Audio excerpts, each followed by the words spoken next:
Welcome back மக்களே. Part 1 இங்கே தான் முடிஞ்சுது. அவங்க அதிலேருந்தே போவோம். அப்புறம் சந்துரு அப்படிங்கிற ஒரு நபர் வந்து சொல்ல மறந்துட்டுனா, வெல்கம் பேக் மக்களே, நான் உங்களின் எம்ஹெச்ஐ. எல்லோரும் எப்படி இருக்கீங்க? நல்லா இருக்கீங்களா? ஓகே. அவர் சந்துரு அப்படிங்கிற நபர் ஸ்கேம்னு தெரியாமல் வந்து இப்படி மாட்டிக்கிட்டோம் அப்படின்னு சொல்கிறாரு. அதுக்கு ஒன்றே அந்த குரூப்புடைய அட்மின் எம்ஹெச்ஐ சொல்கிறாரு, நம்பிக்கை இல்லை என்றால் கம்ப்ளைண்ட் கொடுங்க, கொடுத்துட்டு ரசீது அனுப்புங்கள் அப்படின்னு. அதுக்கு ரிப்ளைவே காணோம். அடுத்து வேற ஒருத்தர், சார் எப்போ சார் கம்பெனி ஸ்டார்ட் பண்ணுவாங்க? அது அந்த கம்பெனியோட அஃபீஷியல் தான் சொல்லணும். அடுத்து ஃபஸ்ட் நம்ம கம்பெனி நமக்கு எப்போ அமௌண்ட் போடும் அதுக்கு பதில் கிடைக்குமா? அடுத்தவங்கள விடுங்க, ஃபஸ்ட்டு நமக்கு கிடைச்சா எப்போ கிடைக்கும் அப்படின்ட்டு ஒருத்தவர் கேட்டிருக்காரு. இதுக்குமே அந்த கம்பெனி தான் வந்து பதில் சொல்லணும். கம்பெனியோட அஃபீஷியல்ஸ் தான் வந்து எப்போ வந்து கம்பெனி ஸ்டார்ட் பண்ண போகிறாங்க, எப்போ பணம் கொடுக்க போகிறாங்க அப்படின்ட்டு கோர்ட் கேஸ் நடந்துட்டுருக்குங்கிறது மட்டும்தான் நம்ம எல்லாருக்கும் தெரியும். அப்புறம் வந்து அந்த குரூப் அட்மின் சொல்கிறாரு, April 2025 end all problem solved my hope. நான் நம்புகிறேன், என்னுடைய நம்பிக்கை அது அப்படின்னு அவர் சொல்கிறார். நெக்ஸ்ட் இயரா ப்ரோ அப்படின்னு ஒருத்தர் கேட்குறாரு. நெக்ஸ்ட் இயர்னால் என்ன ரொம்பலாம் இல்லையே, இன்னும் ஒரு 15 நாள் தான் இருக்குது நெக்ஸ்ட் இயர் 2025 வருது. அப்புறம் வந்து வரதராஜ் அப்படிங்கிற ஒரு நபர் சொல்கிறார், ஹலோ மிஸ்டர் அண்டு மிஸ், உங்களுக்கு எல்லாம் ஒன்று சொல்கிறேன். ஹலோ மிஸ்டர் அண்ட் மிஸ்ஸஸ், உங்களுக்கெல்லாம் ஒன்று சொல்கிறேன். எம்ஹெச்ஐ ப்ரோ சொல்கிற மாதிரி யார் கேஸ் கொடுக்குறீங்களோ கொடுங்க. ஆனால் இவ்வளோ நாள் எங்களுக்கு திக்கு தெரியாமல் இருந்தப்போ கார்த்திக் பிள்ளை சாரும் எம்ஹெச்ஐ அண்ணாவும் தான் தப்பு எது சரி எதுன்னு சொல்கிறாங்க. அவங்க யூடியூப்பில் பேசுகிற ஒன்றும் பணம் சம்பாதிக்கலை. அவங்க நிறைய பாவப்பட்ட மக்களோட மனசை சம்பாரிச்சிருக்காரு. அவர் இப்போது நினைத்தால் கூட டெலிகிராம் யூடியூப் எல்லாம் க்ளோஸ் பண்ணிவிட்டு போயிடலாம். ஆனால் என்ன மாதிரி கம்பெனியோட டீட்டெயில்ஸ்லாம் தெரியாமல் எத்தனை பேர் இருப்பாங்க? அவங்க நிலைமை எல்லாம் என்ன ஆகும்? நீங்களே கேஸ் கொடுத்தாலும் கோர்ட்டில் இப்படி தான் நடக்குதுன்னு யாராவது சொன்னாதான் தெரியும். அதுக்கும் நீங்கள் இங்கே தான் வரணும், தெரிஞ்சுக்கோங்க. உங்களுக்கு இதில் இருக்க பிடிக்கலைன்னா கிளம்புங்க. நான் இவ்வளோ நாள் பொறுமையாக இருந்துட்டேன், பார்க்குறேன். எனக்கும் ஒரு டார்கெட் வச்சுருக்கேன். அதே மாதிரி யாரும் கட்டி போட்டு வைக்கல, யாரும் கட்டி போட்டு வைக்கல, புரியுதா? உங்கள் விருப்பப்படி செய்யுங்கன்னு தான் எம்ஹெச்ஐ அண்ணா சொல்கிறாங்க. அதை பண்ணிட்டு போங்க. எம்ஹெச்ஐ அண்ணா அவரோட மதிய சாப்பாட்டு டைமில் கூட மக்கள் கஷ்டப்படக்கூடாதுன்னு தான் வீடியோ போடுறாரு, புரியுதா? இந்த ஒரு கமாண்டு போதும் சிஸ்டர், உண்மையிலே அந்த எம்ஹெச்ஐ பிரதருக்கு மிகப்பெரிய ஒரு சந்தோஷத்தையும் மகிழ்ச்சியும் நெகிழ்ச்சியும் கொடுக்குங்கிறதுல எந்த மாற்றமும் இல்லை. பல நபர்கள் இருக்காங்க அதுக்கு 11 பேர் வந்து குட் அப்படின்ற மாதிரி தம்ஸ்அப் போட்டிருக்காங்க. உண்மையிலே ரொம்ப சந்தோஷம். அப்புறம் இன்னொரு சிஸ்டர் கேட்டாங்க, ஆல்ரெடி நிறைய மக்கள் கேஸ் கொடுத்துருக்காங்க. இன்னும் நீங்கள் கேஸ் கொடுத்த உடனே ஜட்ஜு ஒன்று உங்கள் முன்னாடி உடனே வந்து தீர்ப்பு இதுதான் என்று சொல்ல போகிறது இல்லை. இதே போல் தான் கேஸ் நடந்து கொண்டு இருக்கும். ஒரு நாள் பெயில் ரிலாக்ஸேஷன் எல்லாம் கிடைக்கும், கம்பெனி ரீஸ்டார்ட் ஆகும். அப்போ கம்பெனி சொல்கிறத நம்ம ஃபாலோ பண்ணணும். ஸோ எல்லோரும் கொஞ்சம் பொறுமையாக இருந்தால் நல்லது அப்படின்னு அவங்களுடைய கருத்தை பதிவு செய்கிறாங்க. அப்புறம் வந்து ஏஎஸ் கேஸ் என்ன ஆனது அப்படின்னு சொல்கிறாங்க. ஒருத்தவங்க கேட்டிருக்காங்க, இது எப்படி எடுக்கிறீங்கன்னு அந்த வெப்சைட்டில் எடுக்கிறத பற்றி ஒருத்தவர் கேட்டிருக்காரு. ஏஎஸ் கேஸ் என்னாச்சு அப்படின்னா, இன்றைக்கி நியூஸ் பேப்பர் வந்தது. ஸோ அதில் 14ஆம் தேதின்னு போட்டிருக்காங்க. இன்றைக்கி நியூஸ் பேப்பர்லேயுமே வந்து அந்த விஷயங்களை போட்டு விசாரிச்சுட்டு தான் இருக்காங்க அப்படின்னு சொல்லும் பொழுது, இன்னும் கோர்ட்டில் வந்து ஆர்ஜர் பண்ணப்படலை. நேற்று ஃப்ரைடேவாக இருந்ததுனால விசாரிக்கிறதுக்கு டைம் ஆகிருக்கும். ஸோ அதனால் வந்து சாட்டர்டே சண்டே வந்து கோர்ட் லீவு, அதனால் கோர்ட்டில் ஆர்ஜர் பண்ணப்படலை. மேபி திங்கக்கிழமை தான் அப்படின்னு நான் நினைக்கிறேன். அதுவரையும் அவங்க காவல்துறையுடைய கஸ்டடியில் இருக்க வாய்ப்பு இருக்குது. இது உறுதிப்படுத்தப்பட்ட தகவல் இல்லை, ஜஸ்ட் என்னுடைய கெஸ்ஸிங். அதை கேட்டுக்கிட்டே இருந்தீங்களா, அதனால் அதுக்கு பதில் சொல்லியிருக்கேன் எனக்கு தெரிஞ்ச பதிலை. ஏன்னா கண்டிப்பாக சப்போஸ் வந்து கோர்ட்டுகிட்ட போய் பெயில் கிடச்சிருந்தேன் அப்படின்னா கண்டிப்பாக இன்றைக்கி வந்த நியூஸ் பேப்பரில் அவர் இந்த மாதிரி கைதானார், அவருக்கு பெயில் கிடச்சிருது அப்படின்னு வந்திருக்கும். பட் அப்படி எதுவும் வரல. பார்ப்போம் என்ன நடக்குதுன்னு, நமக்கு தெரிய வரும் நாட்கள் நகரும் பொழுது.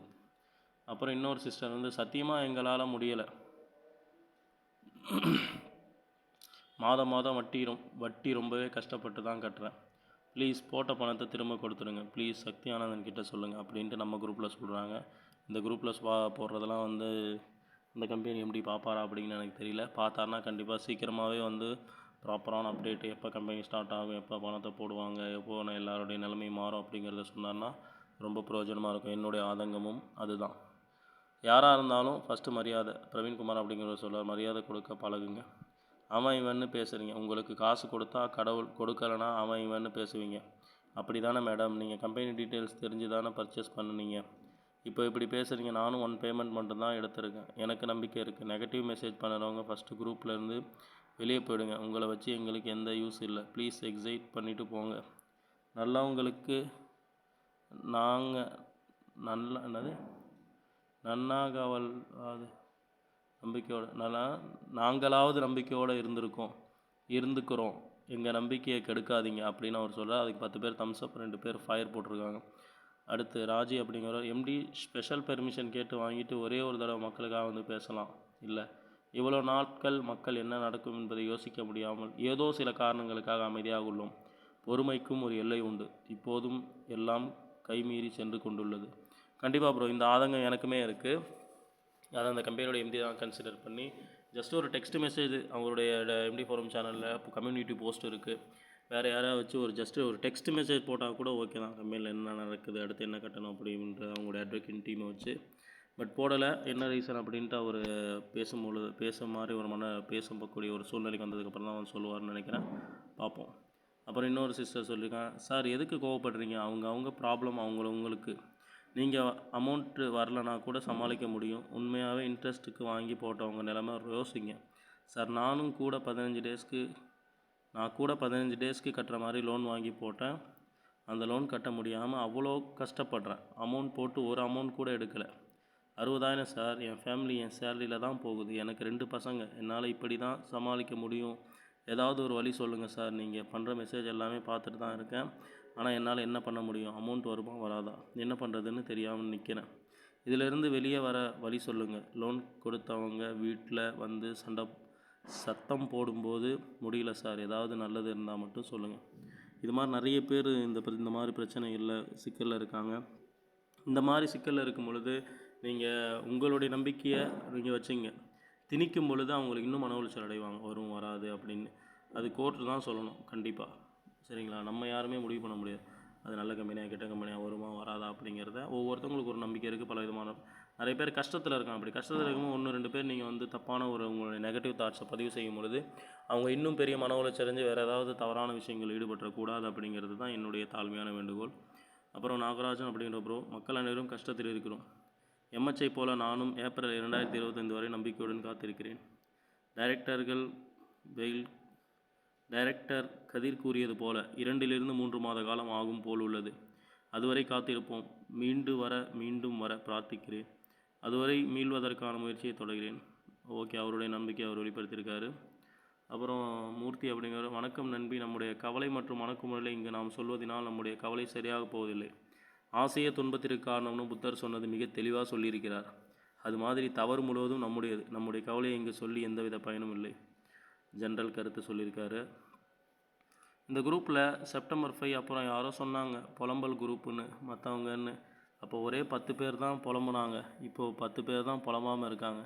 எவ்வளோ நாள் பெயில் தள்ளி போனதுக்கு ரீசன் சொல்லுங்கள் யாராச்சும் ப்ளீஸ். தெரியல ப்ரோ, தெரிஞ்சால் சொல்கிறேன், இல்லை தெரிஞ்சுக்கிட்டு சொல்ல முயற்சி பண்ணுறேன். உங்கள் யாருக்காவது ஏன் இவ்வளோ நாள் பெயில் தள்ளி போகுது அப்படிங்கிற ப்ராப்பர் ரீசன் எவிடன்ஸோடு இருந்தால் சொல்லுங்கள். கண்டிப்பாக நம்ம அதை வெளிப்படுத்துவோம். அதில் எந்த மாற்றமும் இல்லை. அடுத்து, நிறைய கஷ்டங்களை கடந்து கொண்டு இருக்கிறோம். சமாளிக்க முடியாமல் திணறிக் கொண்டிருக்கிறோம். மாதம் சரியாக பணம் வந்து கொண்டிருந்தது. எங்கள் வாழ்க்கையுமே மைவித்தில் தான் என்று இருக்கும் பொழுது நம்பிக்கையுடன் 2 பேருக்கு கடன் வாங்கி கொடுத்தேன். ஐடி போடும்போது கடவுள் போல் நீங்கள் என்றார்கள். இப்போது உங்களால் தான் எங்கள் வாழ்க்கையுமே போய்விட்டது என்று வட்டி கூட கொடுக்க மாட்டோம் என்கிறார்கள். நான் நல்ல எண்ணத்தில் செய்தது எனக்கே வினையாக முடிந்து விட்டது. உண்மைதான் ப்ரோ, நல்லதுக்கே காலம் இல்லை. நான் பவர்லூம் தறி வேலை அதிக நேரம் சென்று மைவித்திரி கடனை கட்டி கொண்டிருக்கிறேன். எல்லாம் விதி. இனிமேல் இந்த நம்முடைய சேனலில் நம்முடைய வீடியோக்கெல்லாம் எம்டி சார் பார்த்தீங்கன்னா அவருக்கு இந்த மாதிரி மக்களுடைய பல விதமான கேள்விகளும் தெரியும் என்பதற்காக தான் இந்த வீடியோ நான் வெளியிட்டிருக்கேன். அதே சமயம் மக்கள் எவ்வளோ குறைவான நம்பிக்கையில் இருக்காங்க, எவ்வளோ பேர் வந்து மன உளைச்சல் இருக்காங்கிறது தெரியறதுக்காக தான். என்னடா இதெல்லாம் படித்து வீடியோ போட்டிருக்கானே அப்படின்னு நீங்கள் நினைக்காதீங்க. நம்முடைய ஒவ்வொரு நபருடைய அந்த கஷ்டமும் அந்த கம்பெனிக்கு தெரியணும் அப்படிங்கிறதுக்காக தான் நான் இதை படிச்சுட்ருக்கேன். இதை நான் சில பேருக்கு பிடிக்கும் பிடிக்காது, பட் எனக்கு சரின்னு படுறதை நான் செய்கிறேன். பெயில் கிடைச்சா மட்டும் என்ன போகுது, நோ யூஸ் அப்படின்னு ஒருத்தர் பதிவு செஞ்சுருக்காரு. அப்புறம் கார்த்திக் பிள்ளை ஏன் வீடியோ போடுவதில்லைன்னு கேட்டிருக்காரு. அப்புறம் எம்ஹெச்ஐஓ பெயில் கிடச்சிதா, அதாவது நேற்று டைரக்டர்ஸில் பெயில் கிடச்சதான்னு கேட்டிருக்காரு. இல்லை ப்ரோ அப்படின்றேன். அப்புறம் வந்து இட்ஸ் மை ஹோப் அதுக்குள்ளே சரியாகனா அவ்வளோதான். திரும்ப அவர் சொல்லியிருக்காரு அந்த 2025 ஏப்ரலுக்குள்ளே ஹோப் இருக்குது அப்படின்னு. அப்புறம் விஜயராகவன் எங்கே போனார் யாருக்கா தெரியுமா? தெரியல ப்ரோ. அது ப்ரோ எம்டி தான் பப்ளிக்காக எதுவும் பேசக்கூடாதுன்னு கோர்ட்டில் சொல்லியிருக்காங்க. பூகி பூ வச்சு எதுனா ஒரு அப்டேட் வீடியோ எம்டி ஃபோரமில் போடலாம் இல்லை, அது கூட போடக்கூடாதுன்னு கோர்ட்டில் சொல்லியிருக்காங்களா, ஏன் இப்படி பண்ணுறாங்க அப்படின்ட்டு கேட்குறாரு. எனக்குமே அந்த ஆதங்கம் இருக்குது. பட் அது என்ன ரீசன்னு எனக்கு தெரியல ப்ரோ. வீடியோ விடுங்க. எம்ஹெச்ஐ கேட்குறாரு, வீடியோ விடுங்க, ஒரு கம்யூனிட்டி போஸ்ட்டு சொல்லுங்கள், டெக்ஸ்ட் மெசேஜாக அப்படி கூட இன்ஃபர்மேஷன் நமக்கு ஷேர் பண்ணலாம். அது கூட இல்லைன்னு எனக்கு மிகப்பெரிய வருத்தம் இருக்குதுன்னு அவருமே சொல்லியிருக்காரு. கஷ்டமாக இருக்குது, சீக்கிரமாக முடிந்தால் பரவாயில்லை. அப்புறம் குட் கொஸ்டின். இப்போ அதே இது இப்படி கேட்டால் கேஸ் கொடுத்தவங்களுக்கு 5 இயர்ஸில் கிடச்சிரும்னு வைங்க. இந்த வைங்க கீங்கன்னெலாம் இல்லை, கண்டிப்பாக கிடைக்குமா, உறுதியாக உங்களால் சொல்ல முடியுமா அப்படிங்கிறது தான் என்னுடைய கேள்வியை. திரும்ப கேஸ் கொடுத்தவங்களுக்கு எப்போ கேஸ் கொடுக்காதவங்களுக்கு எப்போ கிடைக்கும்னு உங்களால் சொல்ல முடியுமா? கண்டிப்பாக என்னால் சொல்ல முடியாது.